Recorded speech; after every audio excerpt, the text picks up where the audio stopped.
Well, Mr. Chairman, as an ADD child, that was the hardest thing I've ever sat through. I need an IEP for your committee hearings, I think. But let me first say I agree with what the committee started off with. Is we're here to talk about all 5 point whatever million children we have, 5.4, 5.5. And I firmly believe there's not one right way to do it. I support homeschools, private schools, charter schools, and public schools because not every kid fits one model. And so whatever we do, we have to ensure that it is the best for the whole state. I don't believe that we need to adopt a policy for a specific subset of children with a preceding adjective. We need to do it for all the children without the preceding adjective. So I've got some prepared remarks, and I think, Jenna, if you handed out mine. And for those of you watching on the internet and in the crowd, I'm a big believer in transparency, and so I have put everything that I'm presenting to the committee in a Dropbox. The username for that Dropbox is thomas@thomasratliff.com, and the password is poke the bear. You got to allow me some fun. Repeat it again, just for the. And I put a link on Twitter. I'm not sure it works. I'm not sure quite how to give people access to Dropbox other than just unfettered access. The email address for the Dropbox account is thomas@thomasratliff.com, and the password is poke the bear. And there are two folders in there, one called TASB and one called House Pub Ed. You're feel free to look at either one. Grade my paper, look at my numbers, call me on it. Email me, text me. I love feedback, and I love to be held accountable for what I say. So your charge says you want to look at successes and failures of school choice programs and to recommend whether an expansion of school choice is needed, and then suggest ways to ensure that any school receiving this support is held accountable. I'm not an expert on what's happened in other states, but what I would like to talk about is the success or failure of the school choice program we have in Texas, and that's known as charter schools. It was passed in 1995 by a bill that my father authored called Senate Bill 1, and the first charter was opened in 1996. At the same time, it's interesting to note that my father eliminated over 25% of the code to restore the I in ISD, and every year since then, the legislature has filled not only that back in, but have added much more, because anything worth doing is worth overdoing. As of August 4th, 2016, the state had awarded 320 charters and closed 140, leaving 180 active charters, which is well below the cap of 255. Of the 140 closures, 51 were defaults, which were revocations or non-renewal. 46 were surrenders or returns, and 43 were consolidations. Since the passage of Senate Bill 2, authored by then-Senator Patrick in 2013, 17 charters have been revoked, more than the preceding 18 years before that. This does not include those charters that were consolidated or voluntarily returned. Now, let's talk about charter performance compared to ISD performance. And this is attachment 2 in your folder. This is from the 2015 TEA snapshot. And it says, and I'm going to hit these quickly, ISDs had a dropout rate of 1.5%, charters had a 4.7% dropout rate. ISDs had a 4-year graduation rate of 91.3%, while charters had a 63.3%. ISDs outperformed charters on 3 of the 5 STAR tests and tied them on the other 2. ISDs had higher average scores on the SAT and ACT. ISDs had 3.8% of their staff in school or central admin, while charters had 7.5%. ISDs spend 57.3% on instructional expenses, while charters spent 51.1%. ISDs spend 6.2% on central admin, while charters spend 12.3%. In the 2014-15 school year, 1.2% of ISDs had substandard achievement on the Financial Integrity Rating System of Texas. Charters had 8.2% that were substandard. Turning to attachment 3, which is a map of the state of Texas. And you will see that only 15% of all counties in Texas have one or more charter location in their county. 4% of rural counties have one or more charters located in their county. That's what the map looks like for those in the audience. This is not a statewide discussion. This is an urban discussion, to reinforce Representative King's comments earlier. So, my charge to you is more choice shouldn't be the goal. Better choice should be the goal. And I don't believe, and let me stop. I forgot to say this beginning. I don't believe that all charters are bad, and I don't believe that all ISDs are good.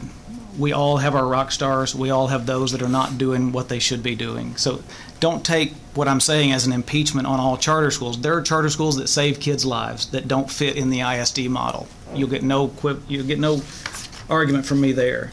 But on a system-to-system comparison is what I'm providing you today. So let's look at, and it's important to note that the only reason we have all this information is because they're accountable to TEA and to the state. Yes, they're accountable to parents, but it's interesting to point out that parents will leave an ISD that is high-performing and go across the street, literally, to a charter school campus that is rated improvement required because they believe in some way that they're getting a private education for free because of the waiting list phenomenon, because of the fancy names on the buildings. So I'd love to say that parents always make the best choice, but I'm not so naive. So one area that I do think needs more transparency, and this is attachment that's labeled Harmony Public Schools Official Statement and Enrollment. And this is a spreadsheet, and this is the one that has Harmony written at the top.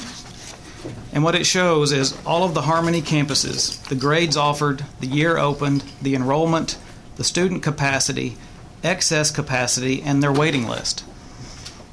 And this is from a 350-page bond covenant that they put out that has then been now summarized by BOK Financial Securities. But in this 300-something page document, Appendix B, pages 1 and 2, 14 through 16, and 41 and 42 show what I'm about to tell you. And let's just take the top one. Harmony Science Academy High School in Houston was opened in the year 2000. They have enrollment of 578 in a building that has capacity for 1,200. They have excess capacity, their words, not mine, of 622 students. And they have a waiting list of 523. Now, I'm willing to stipulate that the waiting list may be in kindergarten and the available seats may be in 4th grade. I get it. But when you have groups like Parents Empowered in Houston that are designed to help parents find open seats, it's hard to imagine how they've got more capacity than they have enrollment. And so if you turn the page to the second page of that Harmony handout that I've given you, you will see that their excess capacity system-wide is 38,061 empty seats and a waiting list of 38,284. I think the waiting list phenomenon needs more transparency. And I think the state auditor or some independent entity needs to look at what these waiting lists really mean. And one other thing that and there's a myriad of questions that come up in my mind when I look at this, but when I look at Harmony has a school that has a waiting list of 2,000, but instead of expanding that campus, they move to a different town in Katy, Texas, and build another campus that's half empty. And so if you've got that kind of waiting list, and if you're truly trying to resolve the waiting list issue, build where you know you've got the waiting list. Don't go into another greenfield opportunity where you may or may not have demand for your product. So I want to also be fully transparent. I do not oppose school choice. My wife and I live in Mount Pleasant, Texas, and we pay our property taxes to Mount Pleasant ISD. For the last 8 years, my children have attended an adjacent public school district. So our money followed our children. The taxpayer dollars followed those children to another ISD. This last year, we've moved to the Metroplex so my son could attend a fine arts academy inside an ISD. It's a level playing field. But we've been blessed with the economics to do that. And without transportation, and without a level playing field, what you're offering is not competition. What you're offering is cherry picking for the few that have the transportation and the financial means to do it.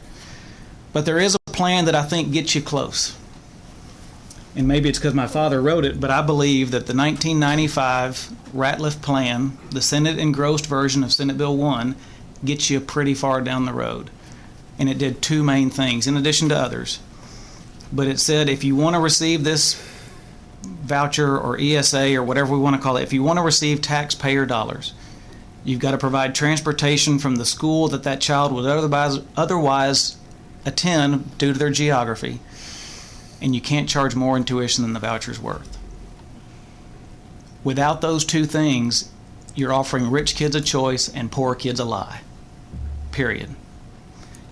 There's no way that the families that are struggling out there can bridge that gap. And I don't know about you, but if I lived in Houston, I'm not going to put my kindergartner on a City of Houston bus to go to Kingwood to the school of his or her choice. It's not going to happen. So let's talk about accountability.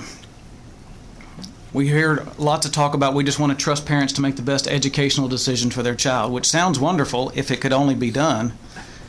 And let me tell you why. And these aren't my statements about believing parents. This is what the legislature has said. In 2013, the Senate passed Senate Bill 11, which would have required recipients of TANF, Temporary Assistance to Needy Families, food stamps, to be subject to drug testing. The author of that Senate bill said taxpayer dollars should not be used to support a person's drug habit. That same year, the legislature passed and the governor signed Senate Bill 21 that requires drug testing for unemployment benefit recipients. So if we don't trust the parents in the grocery store to make nutritional decisions, why would we trust them to make educational decisions for the mind of a child? And here's the number difference. And this is attachments 5 and 6, food stamp allotment charts and the USDA eligible food items. The maximum food stamp or TANF benefit for a family of 4 with zero income is $649 per month for the whole family. An ESA of $7,800 is $650 a month per child.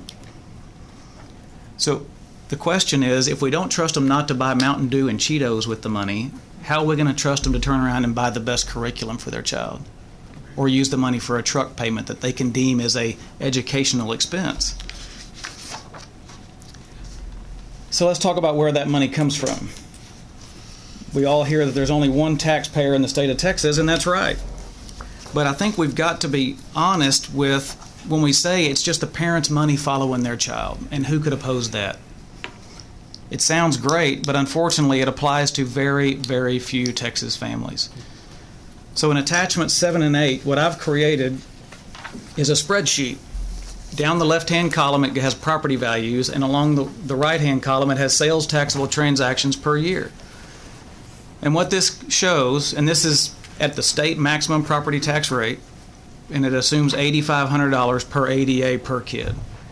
What this shows is a family has to live in a $700,000 house or generate $125,000 a year in sales taxable transactions to fully fund a public school education for one child. There aren't many of those in the state of Texas.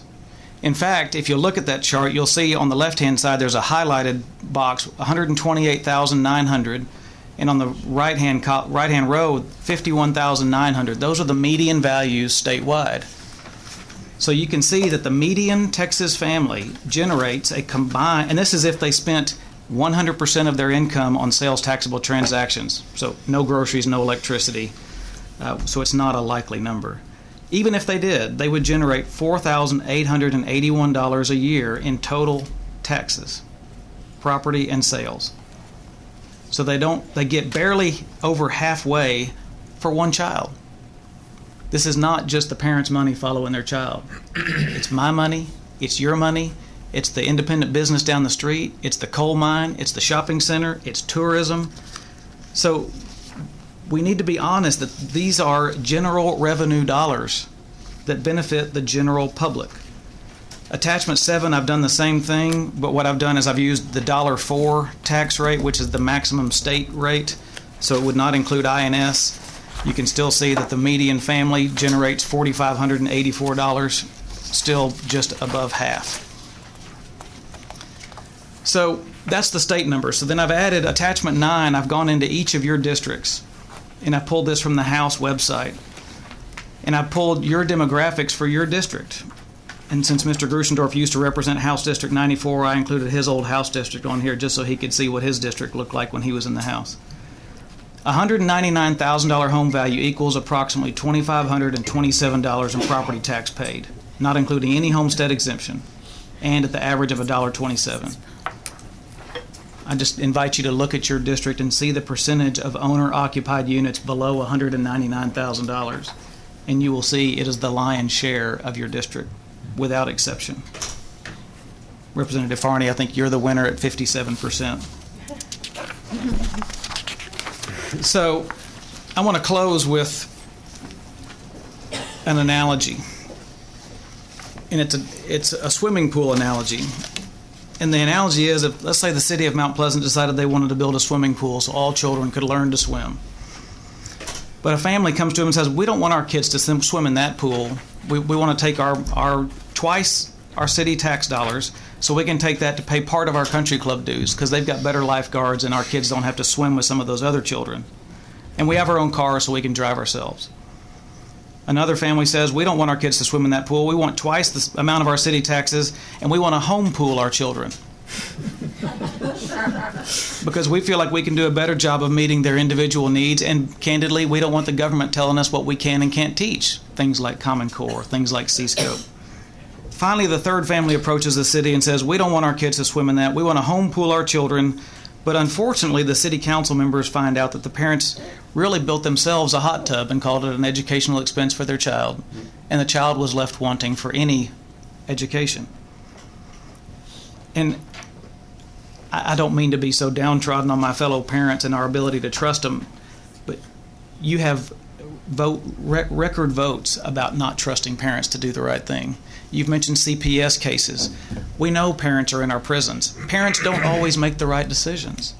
So to say we don't trust them in House appropriations but do trust them in House Pub Ed, I don't think is a consistent approach with tax dollars. So the final thing I'll say is our Constitution says that anybody in Texas is entitled to a public free school. But it does not say if they don't avail themselves of that constitutional right that they can take their taxpayer dollars and their neighbors' taxes and the business taxes and spend them any way they choose. Thank you.